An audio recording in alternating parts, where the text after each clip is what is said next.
c'est un sujet d'intérêt général, c'est un sujet d'intérêt national que nous vous proposons cet après-midi. C'est un live spécial que nous allons faire avec des étudiants congolais qui sont à Wuhan. Pourquoi Wuhan? Puisque vous le savez, c'est l'épicentre de l'épidémie du coronavirus, le fameux Covid-19.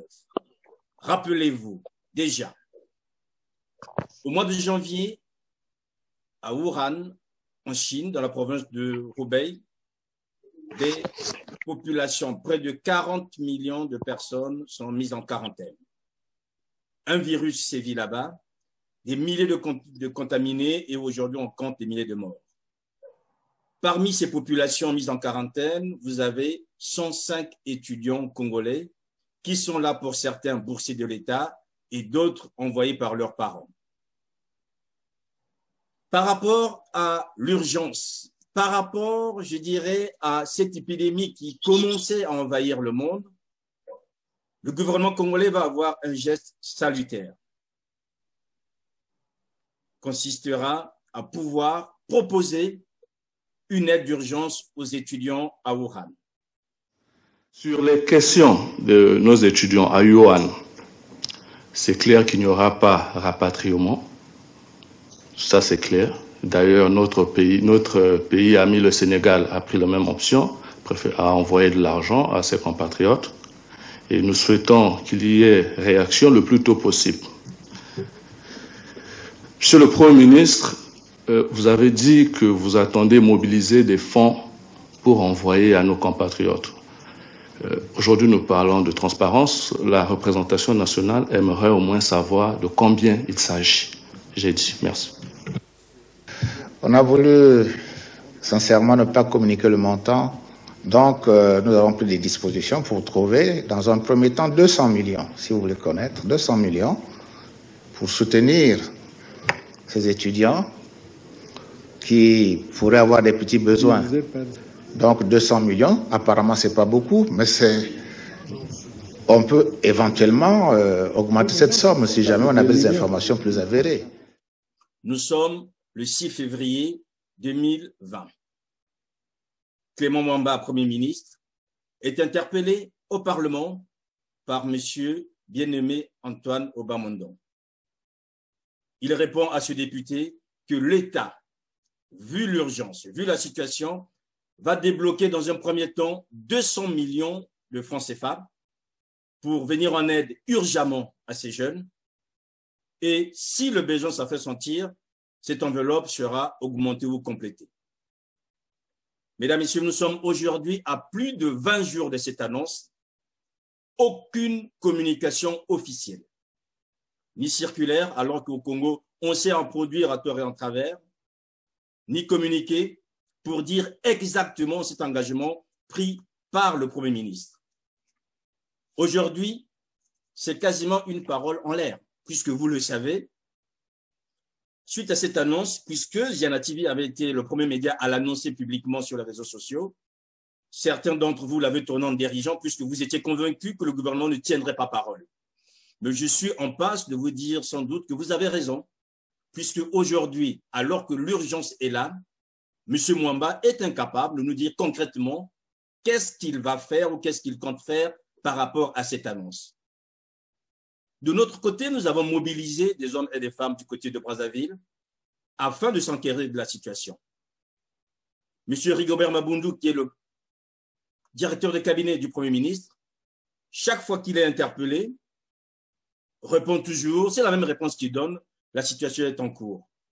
Mais qu'est-ce qui est en cours exactement? On ne sait pas.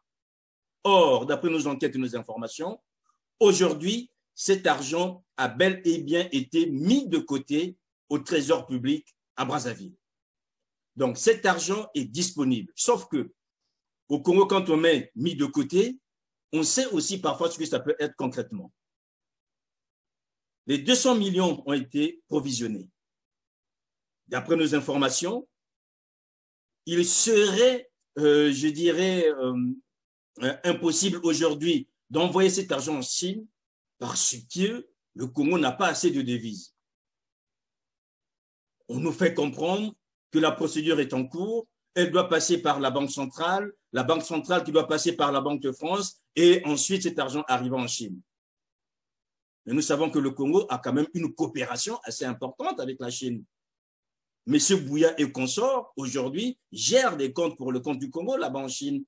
Pourquoi on ne prélèverait pas cet argent là-bas? Vous allez me dire, sans doute qu'on est en train de confondre. Dont acte. M. Mwamba était il y a quelques jours à Amsterdam et à Paris. Je ne pense pas qu'il ait fait ses dépenses en francs CFA.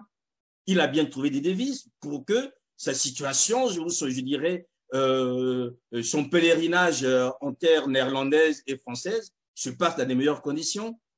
Comment expliquer aujourd'hui qu'un État soit incapable de trouver des devises pour un montant aussi dérisoire, 200 millions de francs CFA? Vous allez me dire que l'État congolais est sans doute un État souverain, mais je pense que se prévaloir tous les jours des relations avec la Chine, alors que nous avons là des compatriotes qui sont en situation périlleuse, le revendiquer tel qu'on le fait au Congo, ce n'est pas normal que la Chine ne puisse pas aujourd'hui, je dirais, être aux côtés du Congo par rapport à ses étudiants.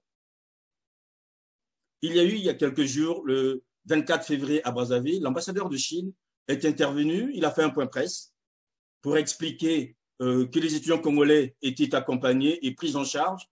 Je vous dis que c'est faux. L'ambassadeur Mafouline a menti. Ces étudiants sont aujourd'hui abandonnés à leur triste sort. Vous allez les entendre tout à l'heure, mesdames, messieurs, puisque l'objectif de faire, je dirais, ce plateau, c'est aussi de leur donner la parole afin qu'ils puissent dire exactement quelle est la réalité. Il faut aussi dire une chose. Ces enfants ne sont pas tous orphelins, ou ils ne sont pas orphelins. Ils ont bien des pères et des mères. Que font ces parents? Pourquoi ne vont-ils pas voir le ministère des Affaires étrangères ou encore s'enquérir officiellement de la situation au lieu de rester là les bras croisés? Il faut aussi dire une chose, qu'au Congo, il y a une société civile qui ne devrait pas laisser cette situation dans cet état. Le Premier ministre, aujourd'hui, a donné sa parole, il doit la tenir et on ne peut pas considérer la parole donnée au sein de l'Assemblée et même les députés. Les députés ont le droit de suivre et surtout de savoir exactement si la parole engagée au nom de l'État va être honorée. Aujourd'hui, on n'a rien. C'est le grand silence. Cet argent, c'est sûr qu'on attend, puisque les Chinois ont dit qu'ils aident des étudiants congolais, que la situation passe et que ça aille dans les poches. Moi, je pense que cette fois-ci, il faudrait à la fin qu'on sache exactement qu'est-ce que va devenir cet argent, 200 millions de francs CFA destinés à l'aide d'urgence aux étudiants de Wuhan. Nous sommes dans un pays où très souvent, il n'y a que le président de la République qui peut dire un dernier mot. Monsieur le président de la République, vous nommez des gens qui sont censés faire le job. Aujourd'hui, la parole de l'État, votre parole a été engagée afin de pouvoir secourir ses compatriotes 105 qui sont là-bas à Wuhan. Visiblement, cette parole n'est pas respectée.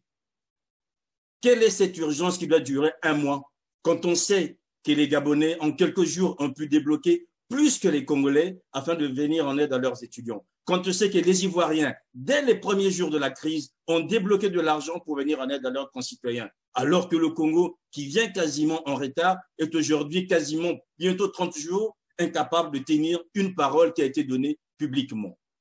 Les parlementaires devraient aussi normalement se lever et dire, rappeler le gouvernement peut-être dans le cadre d'une séance de questions, afin que le gouvernement puisse se justifier pourquoi jusqu'à ce jour cet argent n'arrive pas. Monsieur le président de la République, vous êtes un père, vous êtes un grand-père, vous êtes un oncle. Ces enfants ont besoin de cet argent, ils ont besoin de ce secours. Sans doute, puisque c'est vous qui nouez et dénouez tout au Congo, pesez de votre poids, rappelez au Premier ministre que cette parole doit être respectée et que cela se fasse le plus rapidement possible. Et il n'est pas normal aussi que les autorités consulaires puissent rester aussi calmes alors qu'il est aussi de leur devoir de pouvoir protéger ces jeunes.